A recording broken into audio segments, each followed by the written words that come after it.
Geography का अगर pros बताना है मुझे, so it's more rational, it is easy to relate with the outside world. It appears to be more practical in nature. Okay, so and even if you have some interest in the natural phenomena, you'll be able to connect it very easily.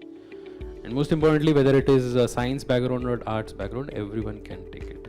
कोई भी यहाँ पर restriction नहीं होता है, so सब लोग लेके इसको मतलब optional को कर सकते हैं. And इसके लिए कोई भी पहले ही पढ़ के आना है ऐसा कुछ नहीं है. Of course, there is some basic understanding is required. That anyway we will teach in the class. Okay, so एक well established subject है. Okay, so geography का यही है कि एक well established subject है. As a subject also, if you see, 2300 years old. Okay, so stream of study is well established. Okay, so and in India, geography as a study has been again well established. बहुत ही अच्छे से authors है ना. So UPSC के अंदर भी बहुत ही well established है. एक टाइम में तो one of the highest. मैंने पहले बताया था ना, सो पहले जब होता था 2 ऑप्शनल का, सो सबसे पहले या ज्योग्राफी होता या पब्लिक एडमिनिस्ट्रेशन होता. इस साइकिल्स में चलता है. पहले तो वैसे था, तो अभी थोड़ा ऐसे साइक्लिकल हुआ है.